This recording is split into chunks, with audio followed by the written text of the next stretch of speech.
The crystal spires of the Galactic Council stretched endlessly into the void, their translucent walls pulsing with the bioluminescent heartbeat of 1,000 civilizations. Ambassador David Reed stood alone at the center of the vast amphitheater, his simple black diplomatic uniform a stark contrast to the impossible geometries and ethereal forms surrounding him. Above him, the Council of Ancients materialized from pure energy, crystalline consciousness and beings whose very existence challenged human understanding of reality. The chamber itself defied description. Gravity flowed in impossible directions, allowing representatives from gas giant species to float alongside silicon-based entities that existed as living architecture. The walls displayed star charts spanning galactic clusters, while the floor beneath David's feet showed real-time updates from millions of worlds across the spiral arms. This was the seat of power that had governed the galaxy for 15,000 years, and humanity was about to challenge it. Species designation human.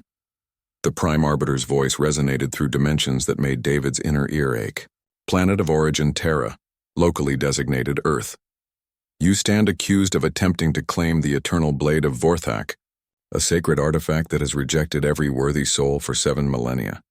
The amphitheater erupted in harmonic chaos.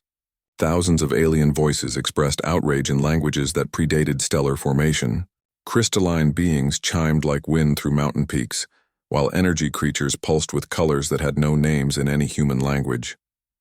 Through it all, David remained perfectly still, his hands clasped behind his back, watching the spectacle with an analytical calm that seemed to unnerve several nearby observers.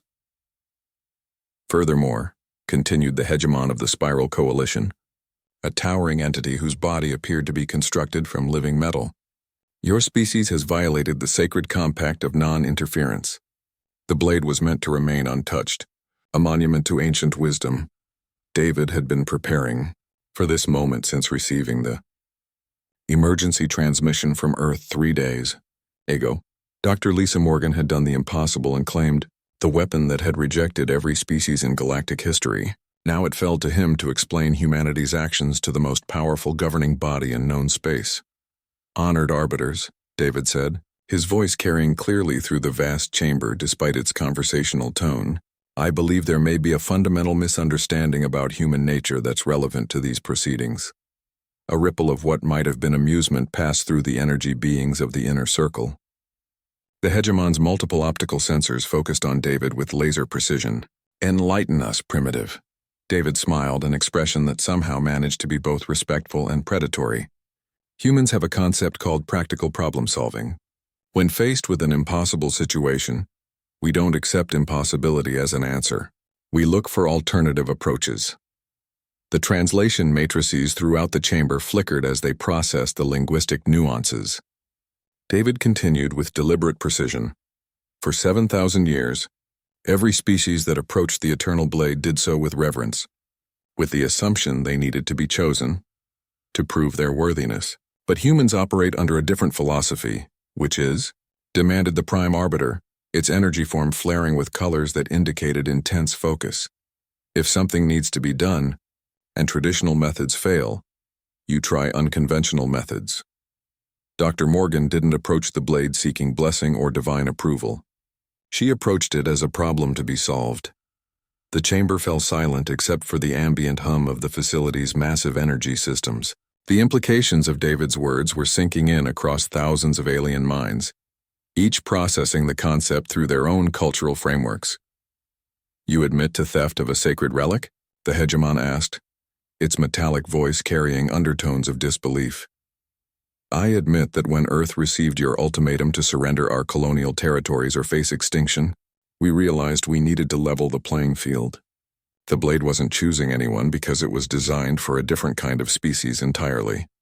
David reached into his jacket and withdrew a data crystal that pulsed with familiar blue light. The simple gesture caused several council members to instinctively step back, their defensive shields flickering to life. The question before this council, David said, placing the crystal on the speaking platform, where it immediately began projecting holographic displays, isn't whether humanity stole your sacred sword. The question is what you're going to do now that we understand how it actually works. The hologram showed tactical displays, fleet movements, and most unnervingly, detailed intelligence reports on Council military assets that should have been impossible for humans to obtain. As the projection rotated, revealing the scope of human reconnaissance capabilities, David delivered his next words with the casual confidence of someone holding all the cards. Because the Eternal Blade wasn't just a weapon, honored representatives. It was a key. And humanity just unlocked something that's been waiting in the dark for 7,000 years. The displays shifted to show star charts marked with energy signatures that predated most civilizations in the chamber. Ancient bases, hidden fleets and military assets that the Council had assumed were long destroyed, suddenly revealed themselves across the galactic map. The Vorthak didn't die out, David continued, his voice cutting through the growing chaos in the chamber. They went into hiding. They've been waiting for someone with the practical intelligence to simply take what they needed, instead of asking permission for it. The Prime Arbiter's energy form began fluctuating wildly. Impossible. We verified their extinction personally. You verified the destruction of their home system, David corrected. You never found their military infrastructure because you were looking for it in the wrong places. The Vorthak were engineers first, warriors second. They built to last. The holographic display zoomed in on the Sol system, showing the positions of ships that hadn't appeared on any sensors until this moment. 50,000 vessels, their designs ancient but their energy signatures blazing with renewed power, surrounding Earth like a protective shell. Humanity has formed an alliance, David announced to the stunned Council. The Vorthak remnant has agreed to share their military technology in exchange for our assistance in completing their original mission. Which was? Whispered the representative from the Tau Collective, though the question carried throughout the chamber's perfect acoustics. David's smile turned sharp as a blade's edge. The complete restructuring of galactic civilization along more democratic principles. The Council's 15,000-year monopoly on power ends today.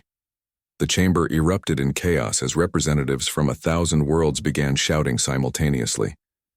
Defensive shields activated throughout the amphitheater as species that had been allies for millennia suddenly found themselves on opposite sides of an ideological divide that would reshape the galaxy. Through it all, David Reed stood calmly in the center of the storm, watching the most powerful beings in known space realize that the humans, those impossible, unpredictable humans, had just changed the rules of the game forever. The golden age of the Galactic Council was ending, and humanity had fired the first shot not with weapons, but with the audacity to solve a problem that everyone else had accepted as unsolvable. Above them all, the crystal spires continued their ancient pulse, but now they beat to a different rhythm, one that would echo across the stars for generations to come. Dr. Lisa Morgan crouched in the shadows of the obsidian monolith on Kepler 442b, watching her archaeological team work with methodical precision around the energy barrier that had protected the Eternal Blade for 7 millennia. The weapon hung suspended in its containment matrix, a 3-foot length of metal so dark it seemed to absorb light itself. With a hilt wrapped in materials that predated most galactic civilizations, the discovery had been accidental. Her team was conducting a routine survey of ancient Vorthak ruins when their deep penetration scanners detected the massive energy signature buried beneath 3 kilometers of sediment. It had taken 6 months of careful excavation to reach the chamber, and another 3 to decode enough of the surrounding inscriptions to understand what they had found. Power readings are off the charts. Doc, reported her field assistant James Miller, his voice tight with nervous excitement. The containment field is generating enough energy to power a small city, but it's not drawing from any external source we can detect. Lisa nodded, her eyes fixed on the weapon. Every species in the galaxy knew the legend of the Eternal Blade. The last artifact of the Vorthak civilization, it had been discovered 7,000 years ago after their mysterious extinction. Thousands of species had attempted to claim it, seeking the legendary power it supposedly contained. All had been rejected. The energy barrier surrounding the blade pulsed with a steady rhythm, like a heartbeat made of pure force. But it was the mathematical elegance of the containment system that truly fascinated Lisa. The field wasn't designed to keep people out. It was designed to test them. James, pull up the historical records on attempted claims, she ordered, consulting her tablet's analysis of the barrier's energy patterns. Already on it, Doc. 14,637 documented attempts over 7 millennia. Every major species, several minor ones, and a few that went extinct trying. All rejected by the same criteria. Which was? That's the weird part. According to the records, the blade didn't reject them based on strength, intelligence, or even technological advancement. The rejection was always described as unworthiness, but no one could figure out what that actually meant. Lisa stood, dusting off her knees, her archaeological instincts screaming that she was missing something crucial. The Vorthak had been pragmatists, engineers who built things to solve specific problems. They wouldn't have created a religious artifact. A communication burst crackled through her earpiece on the emergency frequency from Admiral Janet Foster aboard the Orbital Research Station. Dr. Morgan, priority alert. We've received an emergency transmission from Earth. The Galactic Council has issued an ultimatum. Lisa felt her blood freeze. Details? 72 hours to withdraw from all disputed colonial territories and submit to Council oversight, or they begin systematic military action against Earth's infrastructure. They're calling it corrective measures for dangerous expansion. Lisa stared at the blade, her mind racing. The Council had been monitoring human expansion for decades, growing increasingly concerned about humanity's rapid territorial growth and unconventional diplomatic methods. An ultimatum meant they had reached the end of their patience. How long until their enforcement fleets arrive? She asked.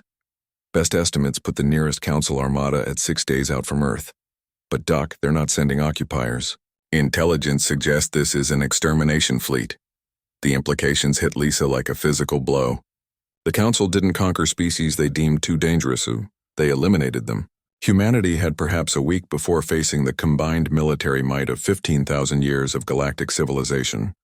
James, I need you to run a complete analysis on the barrier's rejection criteria. Cross-reference every documented attempt with the approaching species' cultural attitudes toward authority and rule following. Doc, that's going to take hours and wait.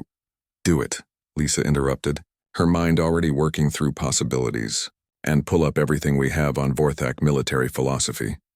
While James worked, Lisa circled the monolith, studying the ancient inscriptions that covered its surface.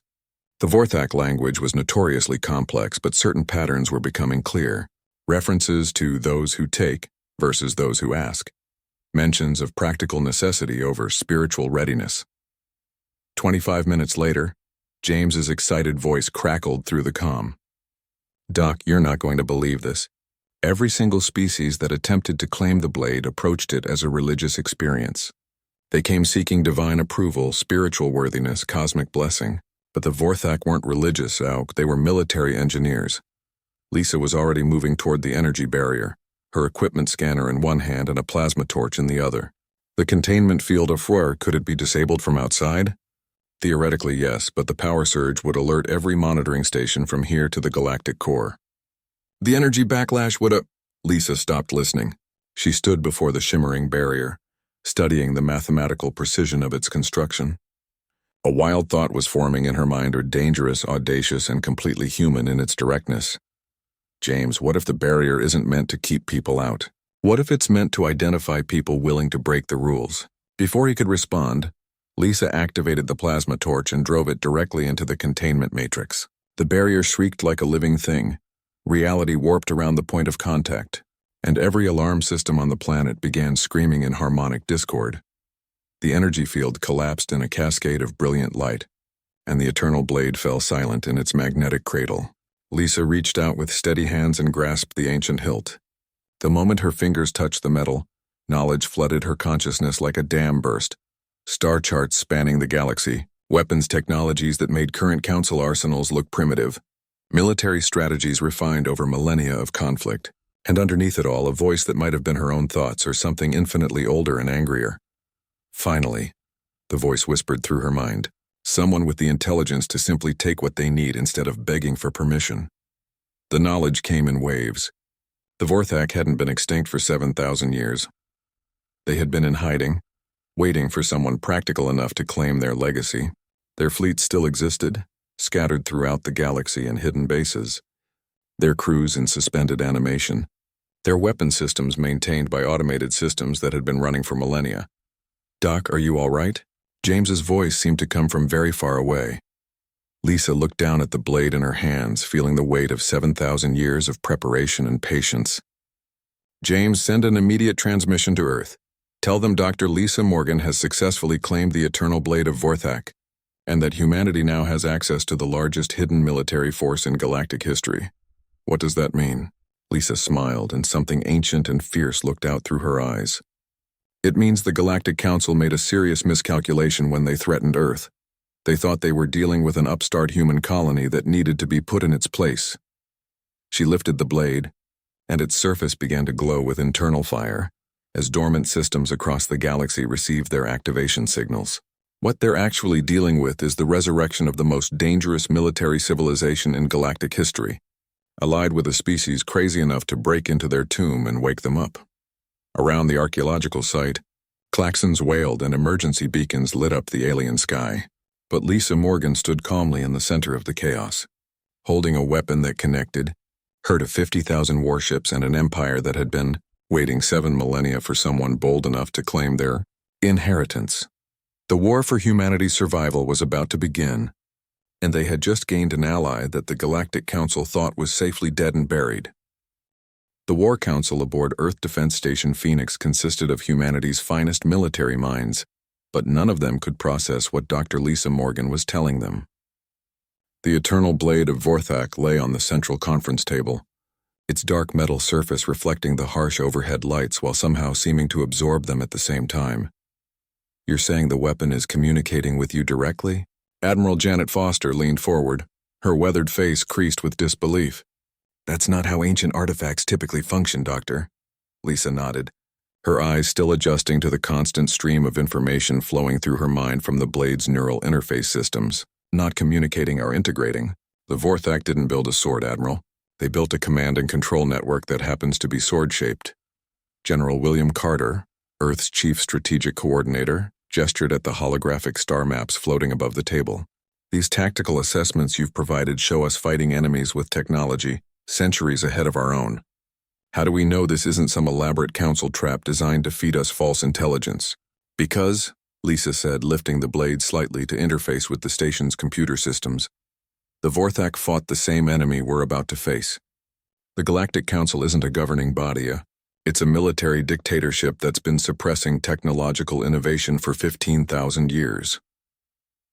The room fell silent, except for the hum of the station's life support systems. Admiral Foster was the first to speak. Explain that statement, Doctor. Lisa activated her personal interface pad, which now connected directly to the blade's vast database of galactic history. The holographic display shifted, showing political and military structures spanning millennia. The Vorthak weren't the first species to challenge Council authority. They were the last to survive the attempt. What happened to the others? General Carter asked, though his expression suggested he already suspected the answer. Standard Council protocol. Any species that develops military technology or territorial ambitions beyond approved parameters receives an ultimatum. Surrender your advanced capabilities and accept permanent oversight, or face corrective military intervention. The star map zoomed in on dozens of systems throughout the galaxy, each marked with the distinctive energy signature of stellar collapse. Lisa continued, 47 civilizations over the past 15,000 years. Each one offered the same choice. Each one that refused was systematically eliminated. And the Vorthak chose option 3, Admiral Foster said grimly. They chose survival through patience. The Vorthak encoded their entire military infrastructure into this command system, evacuated their key personnel to hidden bases throughout the galaxy, and then faked their own extinction by destroying their homeworlds. They've been waiting 7,000 years for someone to activate their network and finish what they started. General Carter stood, pacing to the viewport that showed Earth's blue surface hanging peacefully in space. Current tactical situation. How long before the Council enforcement fleet arrives? Lisa consulted the real-time intelligence flowing through the blade's connection to hidden Vorthak monitoring stations. 46 hours. But Admiral, that's not our primary concern. The holographic display shifted to show fleet compositions and battle doctrine analysis. The Council isn't sending an occupation force, they're sending a sterilization fleet. Standard protocol for species that claim the blade. Numbers? Admiral Foster asked tersely. 11,000 capital ships, support vessels in the hundreds of thousands. Orbital bombardment platforms capable of cracking continental plates. Lisa met their eyes steadily. Under normal circumstances, Earth's defensive grid wouldn't survive the opening engagement. The silence stretched until General Carter turned back from the viewport. You said normal circumstances. What's changed? Lisa smiled, and for the first time since claiming the blade, she looked genuinely confident. The Vorthak spent 7 millennia preparing for exactly this scenario. Their hidden bases are still operational. Their automated defense networks are still active. And they've been building ships specifically designed to counter Council military doctrine. She lifted the blade, and its surface began to pulse with internal energy. The Council believes they're coming to eliminate an upstart human colony that violated galactic law. What they're actually flying into is the largest military ambush in recorded history. Admiral Foster leaned back in her chair, a predatory expression spreading across her face. How many ships are we talking about? The Vorthak were methodical planners, Lisa replied, accessing tactical data that made her head spin with its scope and complexity. 53,000 automated warships, distributed throughout this sector in bases that have been hidden for 7 millennia, all waiting for the activation signal. And we can control them? Lisa hefted the blade, feeling the weight of ancient purpose flowing through her nervous system. Better than control, we can coordinate with them. Vorthak military doctrine isn't just about superior firepower. It's about using the enemy's own tactics against them. The larger the Council fleet, the more devastating their defeat will be. General Carter returned to the table, his expression shifting from skepticism to grim determination. What do you need from us, Doctor? Time to fully integrate with the Blade's command systems and bring the Vorthak network online. And I need Ambassador Reed to buy us every possible hour before the Council fleet enters the system. How is he supposed to do that? Lisa's smile turned sharp as the ancient metal in her hands. By doing what humans do best, of being completely unreasonable and making it everyone else's problem. The blade pulsed brighter, and suddenly the conference room's displays lit up with data streams from across the galaxy. Hidden bases reporting ready status. Ancient shipyards powering up production lines that had been dormant for millennia. Weapons platforms that predated most current civilizations coming online with deadly purpose. The Council made one critical error in their calculations, Lisa continued, her voice carrying new harmonics as the blade systems integrated deeper into her neural pathways. They assumed that claiming the Eternal Blade was about individual power, but the Vorthak designed it as a species-level commitment, meaning that by taking the blade, humanity didn't just claim a weapon. We accepted responsibility for finishing a war that's been waiting 7,000 years for resolution. Lisa stood, and the ancient weapon in her hands seemed to pulse in rhythm with her heartbeat. The Galactic Council's reign of enforced stagnation ends with us. Admiral Foster studied the tactical displays showing Vorthak assets positioning throughout the sector. Doctor, assuming we survive the next few days, what happens after? The Council won't simply accept defeat and withdraw. Lisa consulted information flowing from strategic databases that spanned galactic civilization. That's the beauty of Vorthak planning, Admiral. They didn't just prepare to win one battle, they prepared to win the war. Every Council stronghold, every enforcement base, every protected system has been under surveillance for millennia. The displays shifted to show the scope of Vorthak intelligence gathering. Network of monitoring stations and infiltration assets that had been collecting data on Council military capabilities for longer than most species had existed. If necessary, Lisa said, her voice carrying the cold certainty of someone with access to 7,000 years of strategic planning. We can destabilize their entire power structure within weeks. The Council has ruled through military supremacy for 15 millennia, but they've never faced an enemy that spent 7,000 years studying their weaknesses.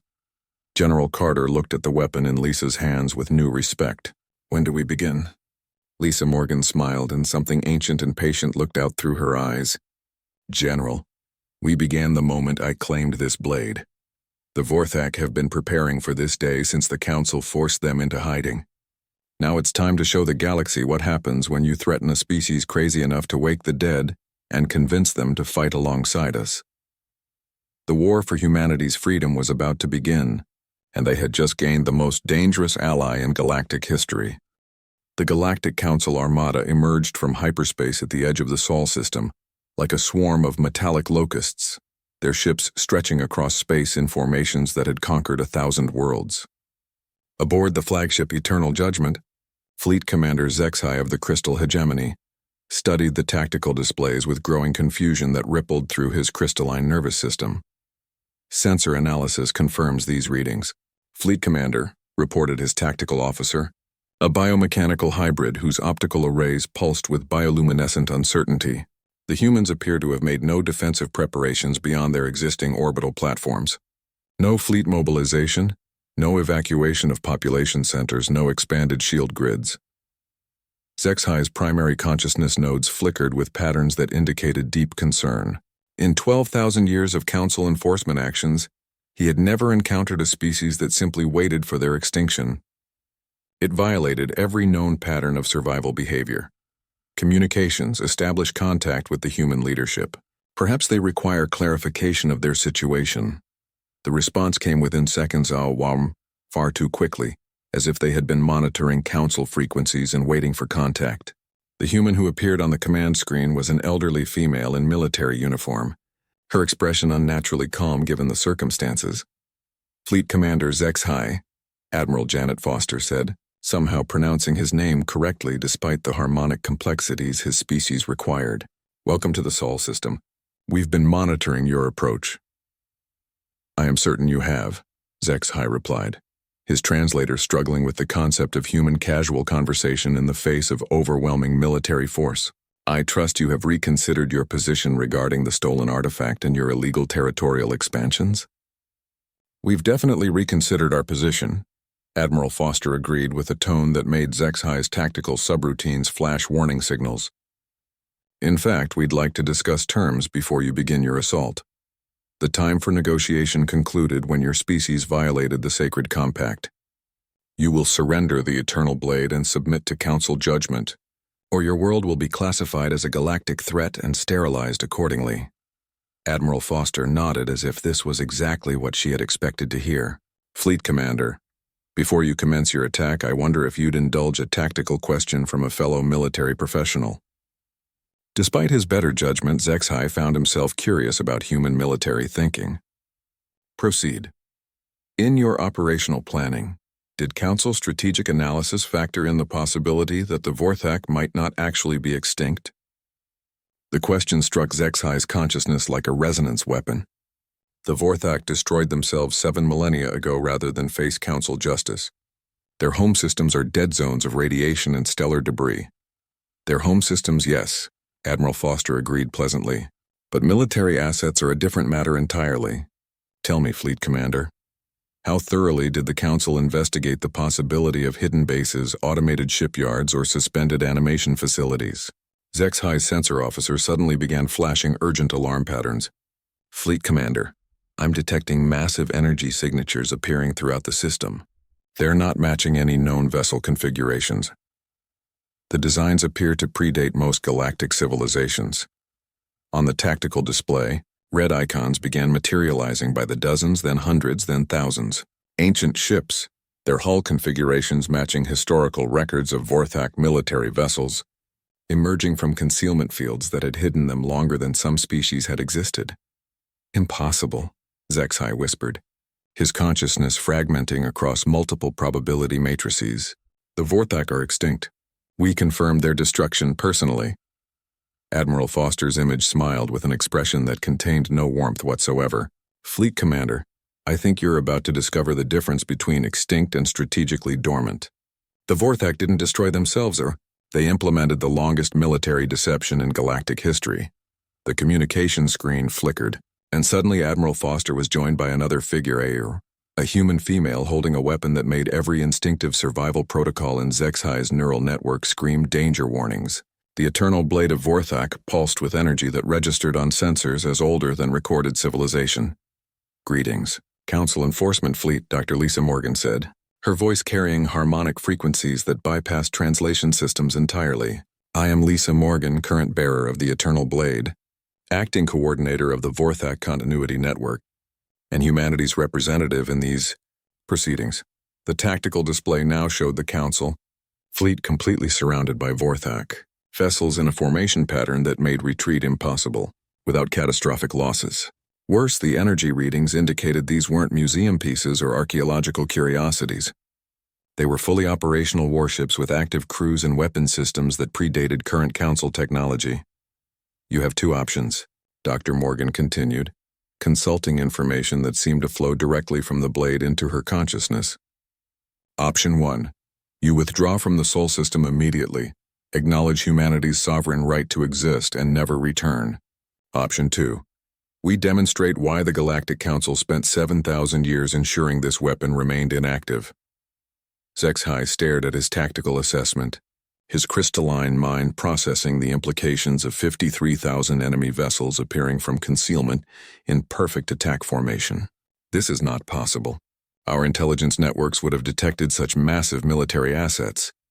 Your intelligence networks detected exactly what the Vorthak wanted them to detect, Admiral Foster replied. For 7 millennia, they've been allowing you to find their decoy bases while their real infrastructure remained hidden. They've been watching, learning, and preparing for this exact scenario. Dr. Morgan lifted the blade, and its surface began glowing with patterns that hurt to look at directly. Fleet Commander, the Council made a fundamental error in understanding both human nature and Vorthak strategy. You assumed that eliminating their visible civilization meant victory, but the Vorthak were engineers first, and they built for permanent solutions. The communication screens throughout the Council fleet suddenly activated simultaneously, showing the scope of hidden Vorthak assets throughout the galaxy, monitoring stations that had been recording Council fleet movements for millennia, shipyards that had been producing vessels in secret, weapon platforms positioned near every major Council stronghold. 7,000 years of intelligence gathering, Dr. Morgan explained, her voice carrying the cold certainty of someone with access to strategic databases spanning galactic civilization. Every Council military base, every enforcement fleet, every protected system has been under constant surveillance. If necessary, we can coordinate strikes against your entire infrastructure simultaneously. HFY felt his command authority fragmenting as the implications cascaded through his strategic analysis networks. What do you want? Simple, Admiral Foster replied. Recognition that humanity has the right to exist and expand without Council interference. Acknowledgement that the age of forced galactic stagnation is ending. And a new political framework based on voluntary cooperation rather than military domination. The chaos would be unimaginable, HFY protested. Without Council authority, younger species will destroy themselves with territorial conflicts and resource wars. Dr. Morgan smiled, and something ancient and dangerous looked out through her eyes. Fleet Commander, your Council has prevented every significant technological or social advancement for 15,000 years. The galaxy has been artificially stagnant because change threatens your power structure. We're offering something different. A chance for real progress. She consulted the blade's strategic assessments, her expression growing more confident. The Vorthak spent 7 millennia studying galactic civilization and developing alternative governance models. We're not proposing chaos, we're proposing evolution. HFY studied his tactical display one final time, watching as more Vorthak vessels continued to appear around his trapped fleet. The mathematics were inescapable. Even if his forces achieved total tactical surprise, they were outnumbered nearly 5-to-1 by ships specifically designed to counter Council military doctrine. Admiral Foster, he said finally, his voice modulated to indicate formal negotiation protocols. I believe we need to discuss those terms in considerably more detail. The war for galactic freedom had begun, with humanity convincing the galaxy's most dangerous military civilization to rise from their 7,000-year slumber and finish what the Council had started. The emergency session of the Galactic Council was unlike anything in 15,000 years of recorded governance. The crystalline chambers that had once symbolized eternal stability now pulsed with chaotic energy as representatives from across the galaxy argued in languages that predated stellar formation. The amphitheater designed to accommodate 10,000 species felt claustrophobic as delegates huddled in desperate clusters, their voices creating a constant whisper of fear and uncertainty. Ambassador David Reed stood in the center of the vast space for the second time in 4 days. But everything had changed. Dr. Lisa Morgan stood beside him, the eternal blade of Vorthak resting across her arms like a promise of violence. Behind them, holographic displays showed real-time tactical feeds from the Sol system. where 53,000 Vorthek warships maintained their perfect encirclement of the trapped Council enforcement fleet. The situation has evolved considerably since our previous discussion, David said with the calm tone of someone who held overwhelming military advantage. Dr. Morgan, would you care to update the Council on recent developments in our understanding of galactic history? Lisa stepped forward, and the blade in her arms pulsed with energy that made several nearby representatives activate defensive shields. When she spoke, her words carried authority accumulated over 7 millennia of strategic planning. Honored representatives, what you have called the Eternal Blade was never intended as a religious artifact. It was designed as the central command node for the most sophisticated distributed military network in galactic history. The Prime Arbiter's energy form flickered with patterns indicating extreme distress.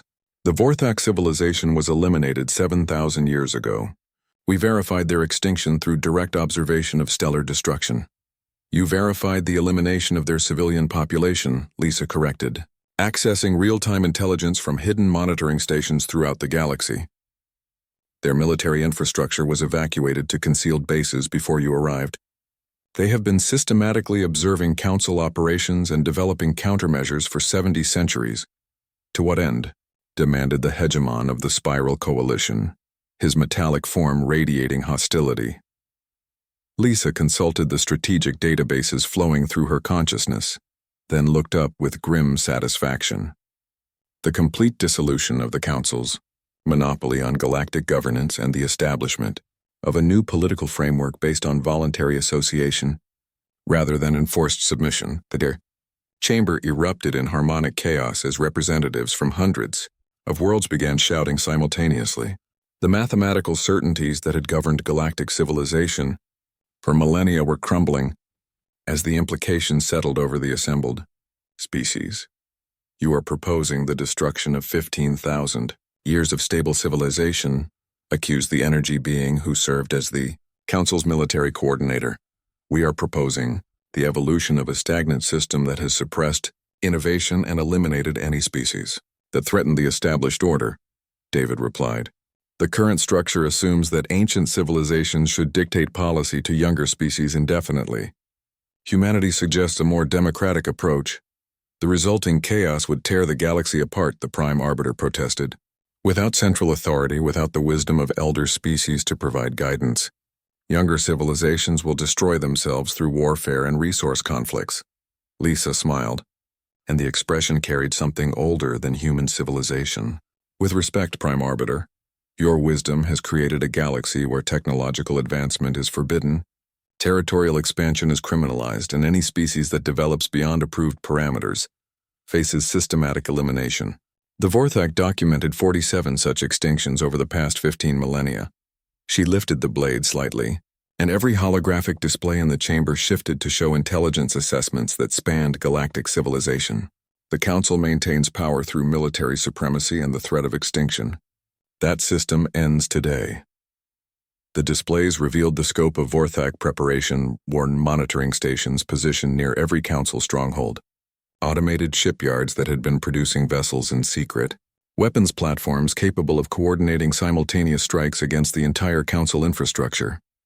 The Vorthak spent 7,000 years developing an alternative, Lisa continued, a galactic civilization based on voluntary cooperation, technological innovation, and competitive expansion within agreed parameters.